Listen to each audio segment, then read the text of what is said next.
New tonight on our news live at 7, former FTX CEO Sam Bankman-Fried denied bail in a Bahamian court. Details from inside the courtroom as he is remanded to the Department of Corrections. Why the acting prime minister says he's confident in the local judicial system, plus in his own words in one of the last on-camera interviews before his court appearance, Sam Bankman-Fried addresses the issue of fraud in this Our News exclusive. And then in our news at 7:30, our Marlena Leonard is live outside the Department of Corrections, where Bankman-Fried has been remanded until February 2023. The latest when our news continues. Our news live at 7 starts now.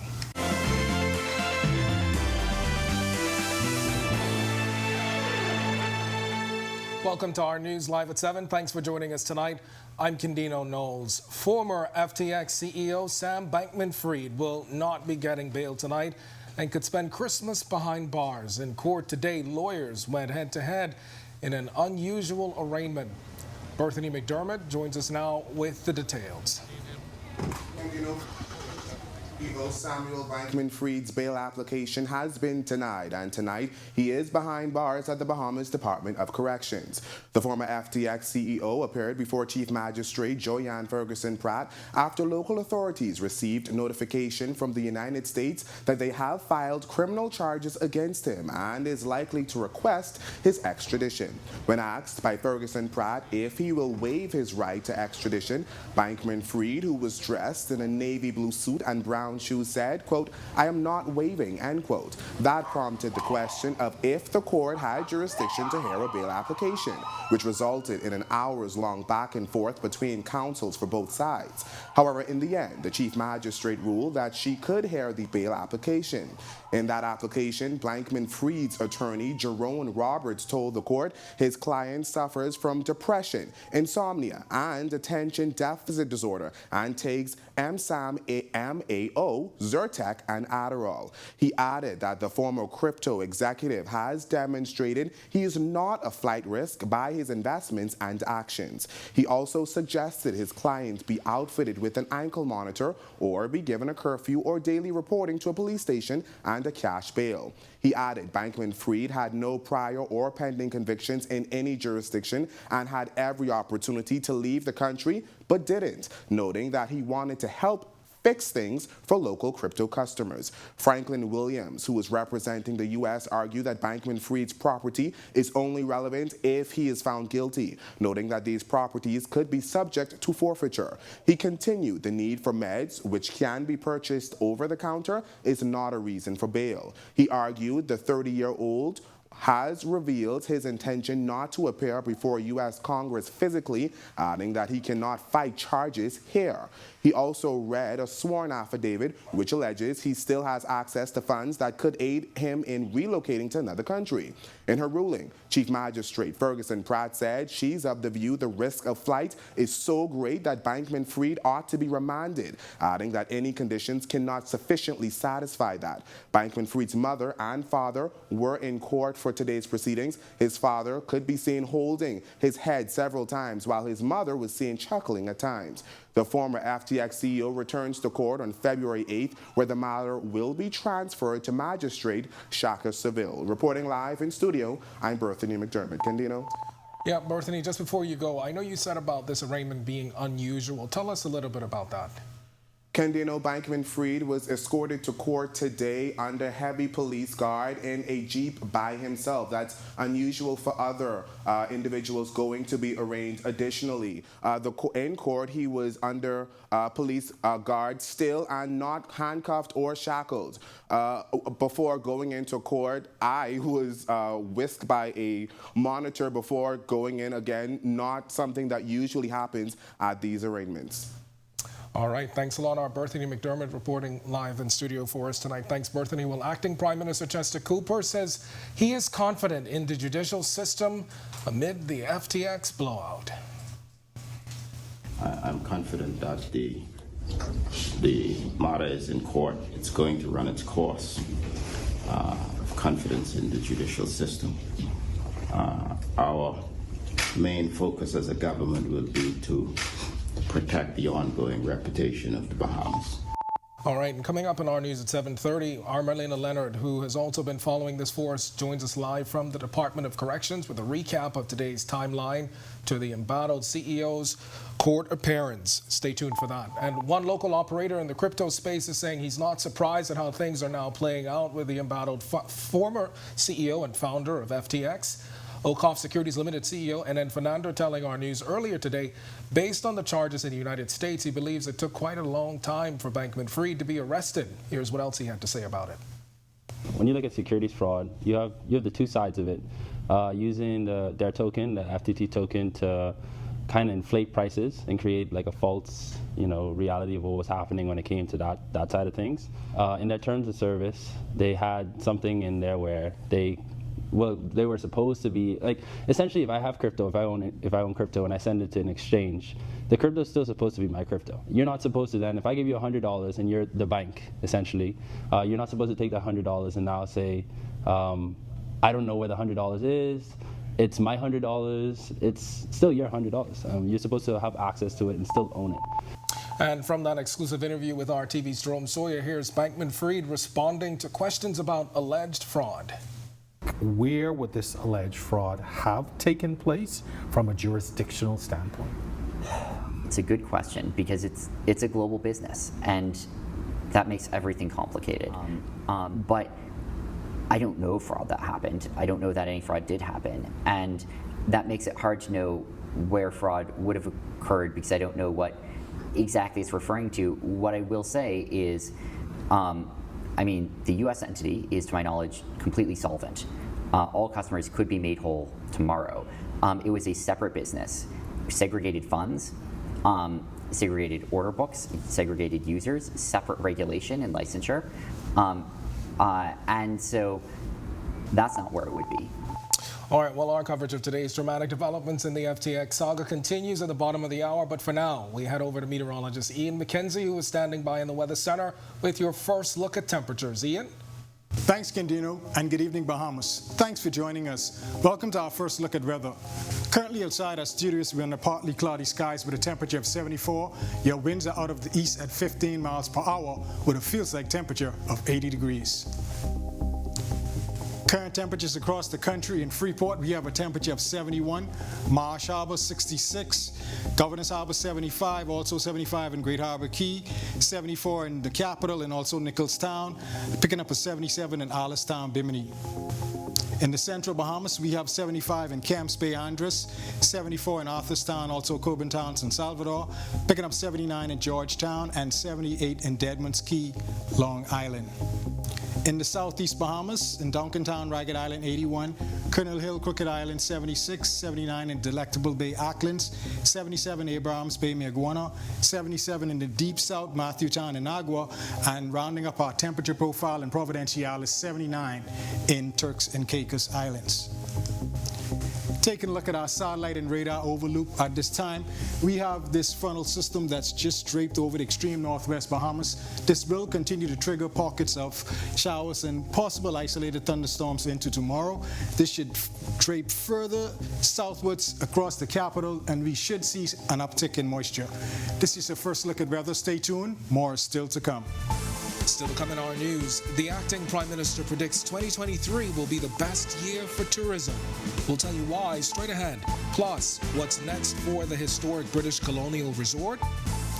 And when the State Minister for the Public Service hopes government can present an updated industrial agreement to the Public Services Union. It's all coming up when our news returns.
State Minister for the Public Service, Pia Glover-Roll, telling reporters outside Cabinet that government is just about ready to present the Bahamas Public Services Union with an updated proposal for an industrial agreement.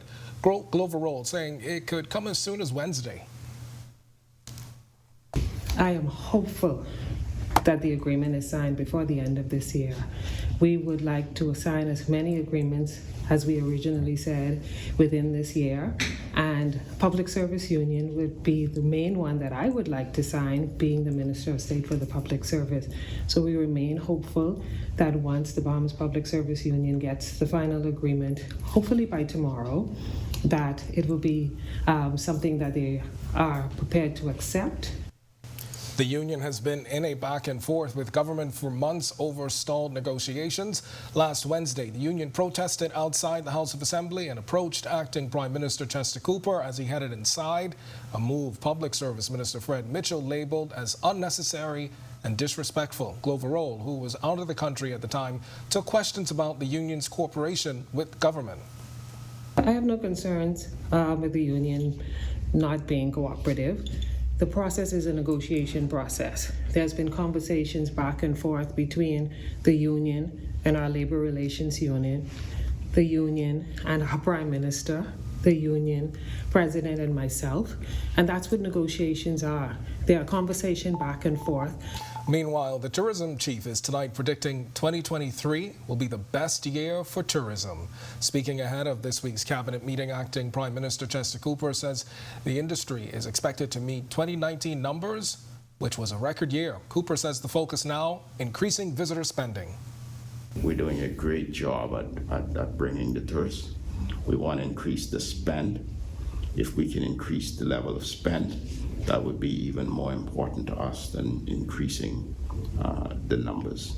So we want to say that 2023 is a record year in terms of arrivals, and there's a record level of spending. That would warm my heart. The tourism minister adding the increase in tourist arrivals is across the board and continues to improve. We've done a significant job at improving the amount of flights coming through to Nassau, Grand Bahama, and the Family Islands, and the number of seats.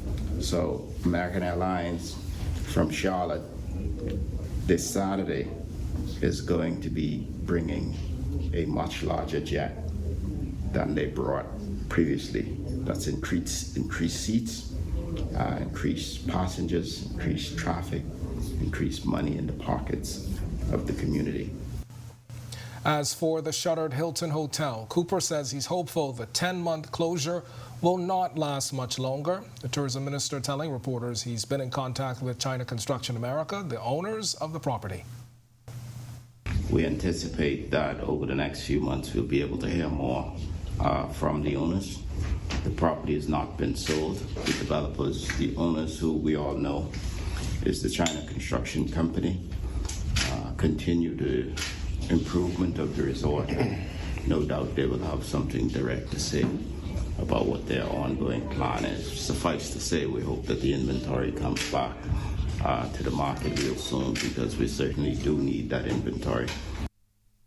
Mid-February, owners of the historic hotel decided to close the 300-plus room downtown resort, leaving more than 120 employees without jobs. At the time, Strategic Property Holdings, which manages the property, in a letter to the Bahamas Hotel Catering and Allied Workers Union, said the decision to cease operations came after carefully analyzing business performance over an extensive period of time and the dismal business forecast for the foreseeable future. When asked for an update on the sale of the property, Cooper had this to say. That's a matter for the developers. I don't know that there is a bidding process. They can tell you whether they have an interest in sale or not. Their official position is that they're renovating, and they expect over the course of the next few months they're going to bring the rooms into inventory. Whether they have a plan for a specific brand, whether they will brand it themselves as a boutique type resort, it remains to be seen. So over the course of the next few months, the renovation is going to take a few months. Well, they have the approvals, as I mentioned. They're working on it. Construction is underway. and hopefully we'll hear more soon. Shifting our focus now to the festive season, Dovetail Construction spreading some holiday cheer in East Grand Bahama recently, the company giving over 200 gifts to children in that community. CEO Willis Ingram says he's pleased to be able to put a smile on the faces of the little ones. When I brought it to the staff, we all come together. It was a no-brainer to do something for High Rock community because this is where I'm from. My neighbor's Stringsbury here. So I'm excited and delighted every year. So this is really my heart. Kids is my heart. And I always wanted to do something for the kids, but years and years couldn't find out what to do for them. President of Dovetail Construction, Leland Lang Jr. says over the past few years, the company has had several sponsorship initiatives. We just want to say thank you to them. Again, our third year having it. It's a joy and a blessing to be able to do this here in our community and make sure that the kids who are up here will have to compete with the wider city. And so it's a joy to bring this event to them here in the community. When our news comes back from the break, we turn our spotlight to stories making headlines across the world as Jamaica takes a step to work with the United States to identify and prosecute people who fund criminal operations there. Plus, a look back at the first fire squad in Freeport in over a decade. That and more when our news returns.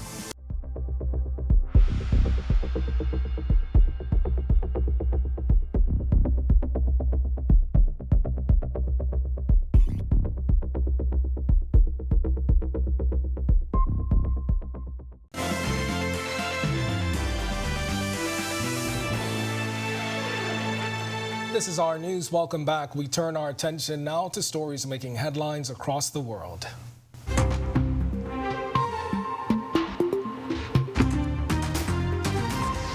U.S. scientists have announced a major breakthrough in the race to recreate nuclear fusion. Physicists have pursued the technology for decades as it promises a potential source of near limitless clean energy. On Tuesday, researchers confirmed they have overcome a major barrier that's producing more energy from a fusion experiment than was put in. But experts say there is still some ways to go before fusion powers homes. Nuclear fusion is described as the holy grail of energy production. It is the process that powers the sun and other stars.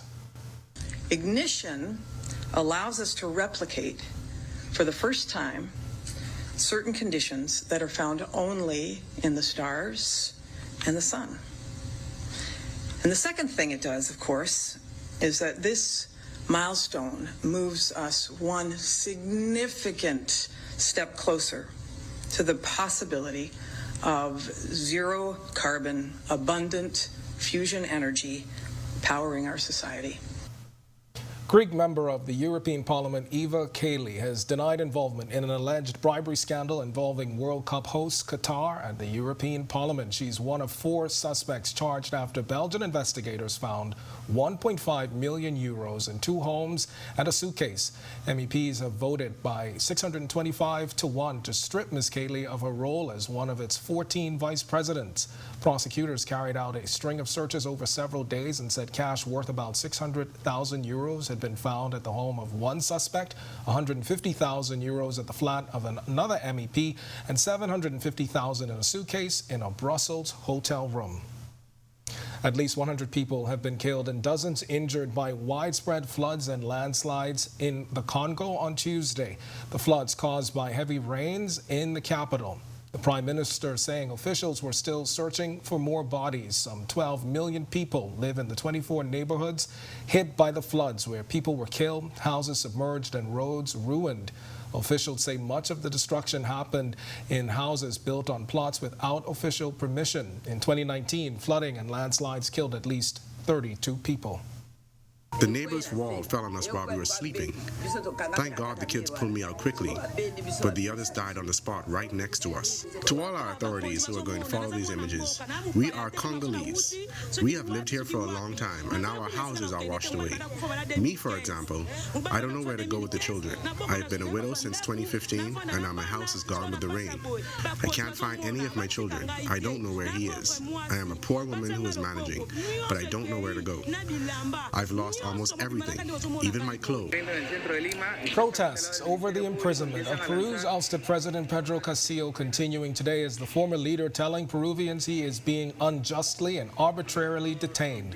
Castillo thanking his supporters for their effort and fight since he was taken into custody last week during a hearing today to determine whether he will remain jailed for 3 years while authorities build a rebellion case against him. Protests have been particularly violent outside Peru's capital, Lima, with officials reporting 7 people died since demonstrations began. We are here to support Pedro Castillo. He should be freed. No one will use us again. No one. We, all the people, will keep on fighting so that Congress will be shut down. That is our goal, to close the Calling on the United States for assistance in his country's crime fight, Jamaican Prime Minister Andrew Holness is asking the U.S. for help identifying and prosecuting individuals who fund criminal operations in Jamaica. During a recent meeting in Washington, D.C. with the police commissioner and senior U.S. Department of Justice and Federal Bureau of Investigation officials, Holness pointed out that 90% of the guns in Jamaica are from the U.S., noting that the country is challenged to deal with the influx of weapons. Still to come in our news, today in history, find out interesting facts about the day that was December 13th and the 1994 death of baseball legend Andre Rogers. Plus, Ian is back with your extended weather forecast. And then in our news at 7:30, an oil spill leads to dangerous conditions and collisions near downtown Nassau Monday night. We'll tell you all about it when our news continues.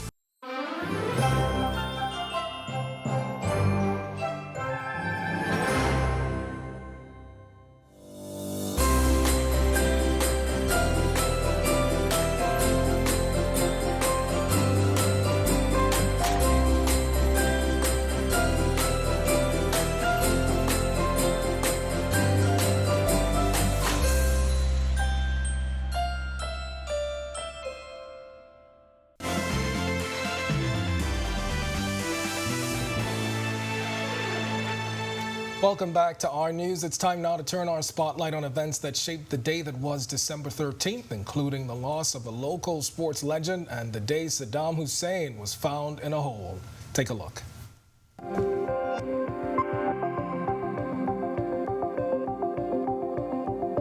On this day in Bahamian history in 1994, Bahamian sports legend Kenneth Andre Ian Rogers died in Nassau.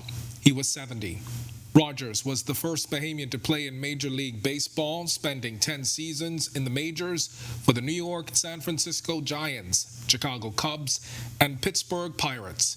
In 1966, a baseball field, the Andre Rogers National Stadium, was constructed at Queen Elizabeth Sports Center in New Providence. In 2006, the stadium was demolished to construct the new Thomas A. Robinson Stadium, and in 2014, ground was broken for the new Andre Rogers National Baseball Stadium. Also on this day in 2018, 34 recruits completed fire training at Royal Bahamas Police Force College in Freeport, making them the first squad to pass out in over a decade. At the ceremony, which saw drill performances by the recruits, was then National Security Minister Marvin Dames and former Police Commissioner Anthony Ferguson. The D Squad, which consisted of 28 men and 6 women, underwent 6 months of rigorous training in firefighting and fire arson investigative training. The Commandant Award for Highest Academic Excellence went to Recruit Constable 4123 Danielle Hutchinson, and the Baton of Honor for Best Overall Performance in all modules of training went to Recruit Constable 4132 Carlos Smith. Then a year later, the Department of Archives bid farewell to its 2019 retirees Chief Archivist Sherilee Strawn and Chief Superintendent Hazel Store-Roll during a Ministry of Education Christmas party. Then Minister Jeff Lloyd and other senior government officials thanked and congratulated the women for their dedicated service to country. And in world history, on this day in 1949, Israel declared Jerusalem as its capital. In 1996, the UN Security Council made official its selection of Kofi Annan of Ghana as UN Secretary General. Then in 2002, the Pope accepted the resignation of Boston Cardinal Bernard Law, who was under pressure to quit over a scandal involving sexual abuse by clergy. And finally, in 2003, U.S. troops found former Iraqi President Saddam Hussein in a hole in the ground behind a shepherd's hut near his hometown.